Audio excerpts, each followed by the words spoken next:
one of the best consoles of the 90s still had its fair share of stinkers. Welcome to WatchMojo.com, and today we'll be counting down our picks for the top 10 worst PS1 games.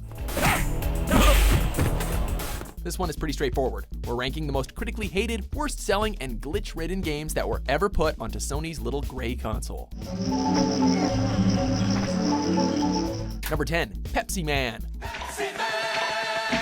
Unsurprisingly, given the title, this was more of an interactive ad for a soft drink rather than a proper video game.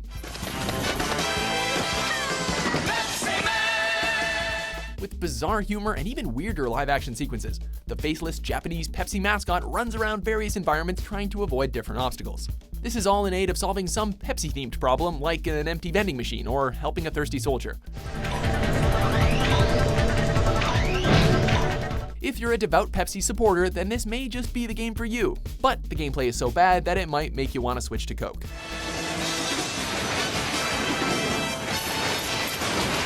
Number 9, The Simpsons Wrestling.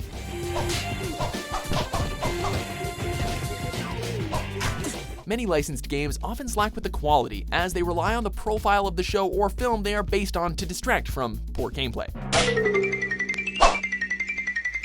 Such was the case with this awful wrestling game that has been labeled one of the ugliest games ever. The gameplay itself is similarly hard to watch, as the collision detection is almost non-existent and the movesets are woefully limited. It could have been so much fun, but such poor execution for a basic gameplay premise makes it a struggle just to play. Woo-hoo! I win! I whipped you and made you scream! Number 8, Hellboy Asylumseeker. A PC version of this game was released to critical disdain in 2000. So, when the same action game was ported to the PS1 4 years later, there was an understandably negative reaction as well. The graphics were incredibly outdated for its era, and the whole game was simply a misguided attempt to ride off the back of the release of the first Hellboy film, which had been released the same year. The controls were almost unfathomable, and too few people were familiar with the character at the time to ever give it a chance of success. Number 7, Rascal. The thought process for the publishers at the time for this game must have been something like, how about we copy every other 3D platformer that's recently come out, but, make it look sorta bad? Looking to ride on the coattails of far more successful games like Mario 64, Rascal was a poor imitation if there ever was one. The camera had a mind of its own, and the controls were so poor that most of the time, it's up to the will of the Rascal gods to decide where you actually end up. Number 6, Fantastic Four. It seems like the first superhero family has always been cursed when it comes to any sort of digital media. Gotta say, it's fantastic. Once you start this game, the problems become apparent almost immediately, thanks to control response time issues, hilariously bad character animations, a lack of combat variety, and some of the most irritating sound effects to ever come from the console. Its storyline lacked any sort of substance, and your foes were sometimes inexplicably hard to beat. If you manage to grind your way through this game and want more punishment, then be sure to watch the latest film featuring the quartet for maximum nightmare fuel. If this world must die, so that mine may live, so be it. Number 5, Mortal Kombat Special Forces.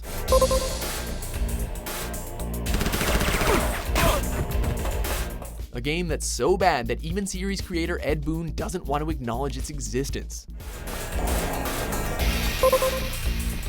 Mortal Kombat Special Forces is a game that had a really troubled development history, and it shows. First problem, despite this spin-off focusing on Special Forces taking on Kano's Black Dragon, the game lacks a pivotal character, Sonya Blade, so instead you're stuck with Jax. Shocking, isn't it? Secondly, the iconic hand-to-hand combat the series is well known for is not only terrible, but also undermined by the extensive use of firearms. We could go on and on about the horrid level design and terrible story, but that would sort of require a list of its own. And after you get your pounding, I'm gonna haul your butt back to prison back home on Earth. Number 4, London Racer.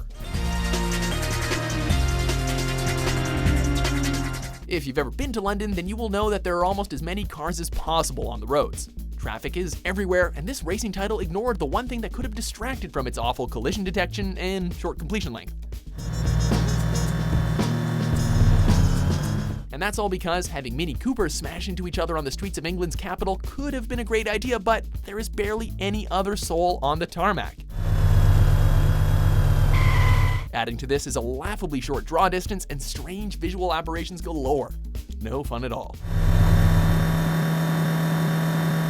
Number 3, Santa Claus Saves the Earth.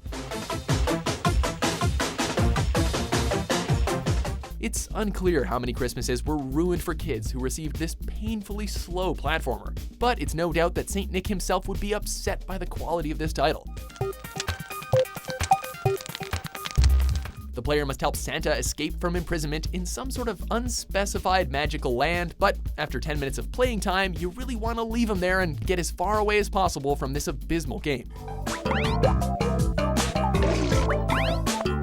It boasts awful graphics and laborious gameplay, where every boss battle takes place on the exact same level. Despite this, it's almost worth a play to see a front-flipping Father Christmas, but then again, we're going to show you that right now, so don't bother. Number 2, Barbie Explorer. What happens when you take the rolling movements of Lara Croft, levels that seem ripped out of Crash Bandicoot, and try to mimic the charm of Indiana Jones using one of the most vapid dolls in existence? A disaster that defies explanation. Then what happened, Professor? It could have worked well as a simple platform game, but instead the bad camera angles and incredibly clunky controls make navigating the repetitive landscapes an arduous task. It's a wholly unoriginal and sloppily created adventure, as lifeless as the doll that serves as your protagonist. They will unlock its mysterious powers. Before we unveil our top pick, let's have a look at some dishonorable mentions.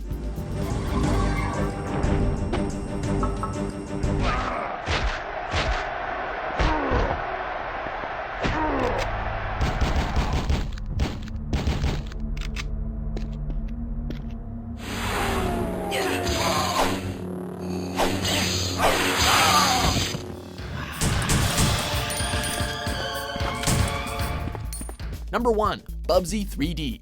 See that thing in front of you? That's a switch. Just run into it to make something cool happen. This 3D platformer truly is an attack on almost all of your senses. Every level is as ugly and fluorescent as the last one, the controls are completely random, and every sound grinds like nails on a chalkboard. Worst of all is Bubsy's horrible personality. He's whiny and arrogant, so it's really no surprise that the random assortment of enemies are trying to kill him. And if you get enough of them, you'll be in for some surprises. Every attempt at humor here falls embarrassingly flat, meaning it has almost no redeeming features whatsoever. Loser, Bubsy, you'll start over here instead of at the beginning of the level. Safe to say, it's well worth its infamy as one of the worst games ever. Do you agree with our list? Which PS1 game will you never go near? With so many bad games out there, we're bound to have missed one or two, so let us know in the comments. And for more top 10s published every day, be sure to subscribe to WatchMojo.com.